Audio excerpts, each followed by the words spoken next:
boa noite. Boa noite, senhores e senhoras.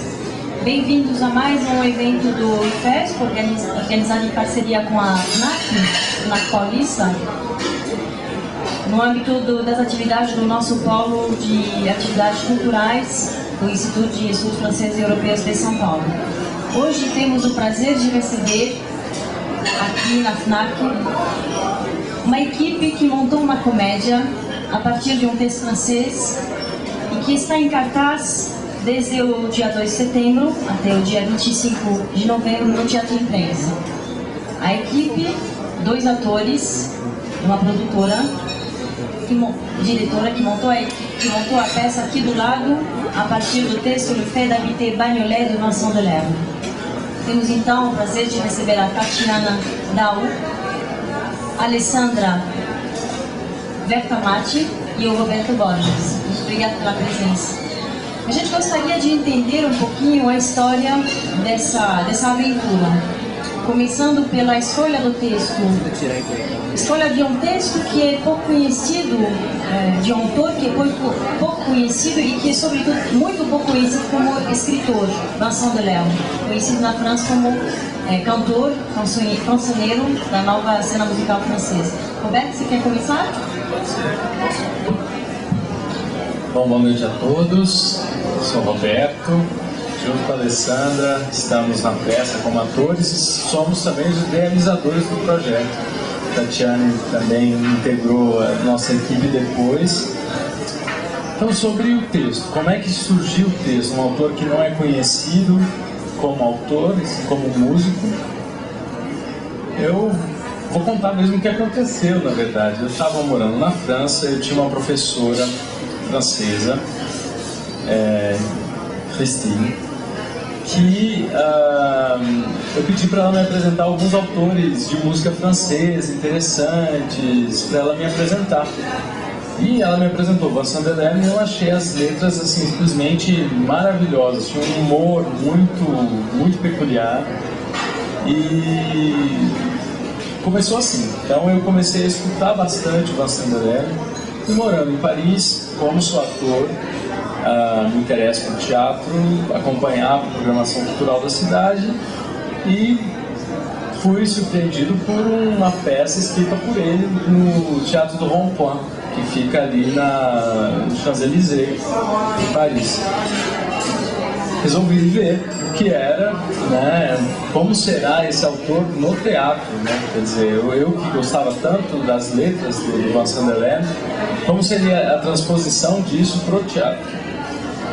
E fui assistir um teatro pequeno, né? Aliás, o teatro é grande, mas aquela sala é uma sala pequena do Teatro Rond-Point, e tinha mais ou menos umas 50 pessoas, porque o texto original é muito diferente do que o texto se tornou aqui para o Brasil, e que era realmente para pouca gente. Tinha bastante texto e eu me encantei, porque aquele humor das músicas, das canções estava no texto da peça e ainda está. A gente conseguiu manter na nossa adaptação esse humor mais fino, mais bem peculiar do Vincent Delerme, bem francês. Então tem algumas passagens da peça nossa, né, Alessandra? Se quiser falar também sobre isso. Não, só ia falar que o que eu achei interessante quando o Roberto propôs esse texto, eu pensei assim, ninguém mais vai montar esse texto, só a gente. Que eu achei, vai ter um caráter inédito que eu gosto muito. Então, de cara, já me interessei por isso. É verdade. Porque a gente está sempre muito presente assim, mulher. É difícil você encontrar alguma coisa que ainda ninguém viu. Então isso já me interessou de cara. E assim, tinha esse caráter pequeno e ficou aquela peça na minha cabeça. Na verdade, não foi de cara eu assistir, vou montar. Eu estava morando na França, estava estudando, trabalhando lá, e eu não tinha plano de voltar tão cedo para o Brasil. Aí conheci a Alessandra fazendo um musical, My Fair Lady, aqui em São Paulo. Foi minha primeira peça depois que eu voltei da França. A gente ficou muito amigo, contracenávamos juntos nessa peça. Aí um belo dia eu lembrei desse texto, porque eu achava que a Alessandra tinha muita coisa da Alice. Assim, pessoalmente falando, achava que tinha muita coisa. Não, lógico que não é. É esse humor fino, essas referências musicais. Naquela época, ali ele tinha lançado o Vincent Delerme, aquela música Le Fille de 73, e a Alessandra nasceu em 73. Então, assim, eu acho que tem tudo a ver. E aí eu pensei, não, vou montar essa peça para eu, assim, vou adaptar essa peça para eu e a Alessandra fazermos. E depois a gente vê, vou adaptar e a gente vê, vamos pondo a lei, vamos descobrir como a gente vai montar. Pensei, um texto desse pequeno, a gente vai conseguir fazer uma boa, sem problema. E acabou que o resultado é muito maior do que a gente esperava, né, Ale? Alessandra, a gente está agora com muita curiosidade, mas do que se trata esse texto? Do que fala? Duas pessoas, um homem e uma mulher, que estão apaixonados um pelo outro ao mesmo tempo, que é difícil encontrar hoje. Querem se conhecer. E tem uma característica do texto no original que a gente manteve nas adaptações que eu gosto muito, que é a seguinte: eles estão num jantar para conversar um com o outro, estão afim um do outro, e no entanto a peça apresenta pouquíssimos diálogos entre os personagens. Então essa foi a característica que me chamou a atenção. No mundo atual, onde a gente tem tantas possibilidades de comunicação, a gente tem a internet, a gente tem o celular, a gente tem a internet no celular, e no entanto a qualidade dessa comunicação, ela decaiu muito. Então são duas pessoas que estão afim, mas elas pouco se comunicam durante o espetáculo. A maioria, grande parte, são as elucubrações de cada personagem sobre as suas próprias inseguranças para a plateia. Então eu achei isso muito interessante. Falei, olha, eles estão ali sozinhos, só os dois para conversar, e no entanto os diálogos em si são poucos. Traduz um pouco do nosso... Tati, quer falar, Tati? Traduz um pouco do seu relacionamento? Não do meu relacionamento, mas assim, dos relacionamentos do mundo contemporâneo, que é todo mundo muito ocupado, e, né, esse novo papel do homem na sociedade, o novo papel da mulher na sociedade. Hoje em dia as coisas estão completamente diferentes do que era há 40 anos atrás, né? Então, assim, tem muita coisa que a gente aborda na peça em relação a isso. Eu queria contar um pouco da história da peça. Posso contar?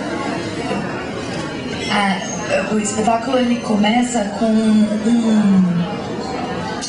um apresentador muito curioso, é um apresentador de circo que tem um elixir mágico, e ele encontra dois casais, um casal na plateia, mentira, duas pessoas, um casal em crise na plateia, e faz uma hipnose com esse casal e leva esse casal de volta para o segundo jantar, que os meninos estavam falando agora. E aí, então, a gente vai entender a história, como eles se conheceram, como eles se apaixonaram, e toda essa discussão do mundo contemporâneo, do relacionamento contemporâneo, que é via internet, que é via torpedo, que você fala tudo pela metade com duas letras. Finalmente resumido. A crise. Aproveitar 160 números e caracteres. Só, né? Então o relacionamento, todas as DRs agora elas são SMS.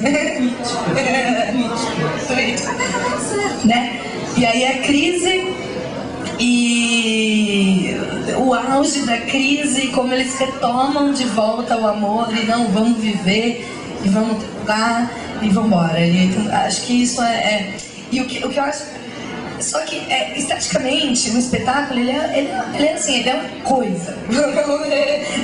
É um infantil adultos, eu falo assim, ele é uma caixinha de música, atmosfera, toda essa atmosfera circense que a gente perdeu, toda essa poesia, esse ar de circo, de serragem, cheiro de serragem, e a poesia bonita do circo que a gente não tem mais hoje, a gente conta essa história nesse universo, com personagens absolutamente circenses, extra-cotidianas, contemporâneas. É engraçado. Isso já estava no texto? Ou Não. Isso acho que é uma coisa do processo colaborativo, né? É uma coisa que a gente descobriu isso junto. Como que a gente vai falar de amor? É a caixa de música, é uma preciosidade. Conta um pouquinho desse processo que foi o processo de adaptação, de montagem. Como foi organizado? Então, Uma coisa a gente sabia de cara, antes de começarem os ensaios, a gente não queríamos fazer uma montagem realista. De que nos adianta um casal que está numa pizzaria montar um cenário de cantina italiana com colheres de pau, Aquelas camisas de futebol. Não, uma montagem de linguagem realista não nos interessava. Qual era a outra opção? Isso que a gente levou um tempo pesquisando, até a gente estudamos muito as figuras do Rockwell. Norman Rockwell. Tínhamos essa ideia do Norman Rockwell, que ele são poses que não são, se a gente traduz e imita as imagens, elas não são cotidianas, realistas, né? E aí mais pra frente foi surgindo essa ideia do Otávio e da Tati, de pegar essa linguagem circense pela atmosfera fantástica, lúdica, poética, né? Por quê? Porque é exatamente o contrário. Né? O texto fala dessa problema de comunicação, porque todo mundo tem vários meios de comunicação, mas a mensagem em si se perdeu.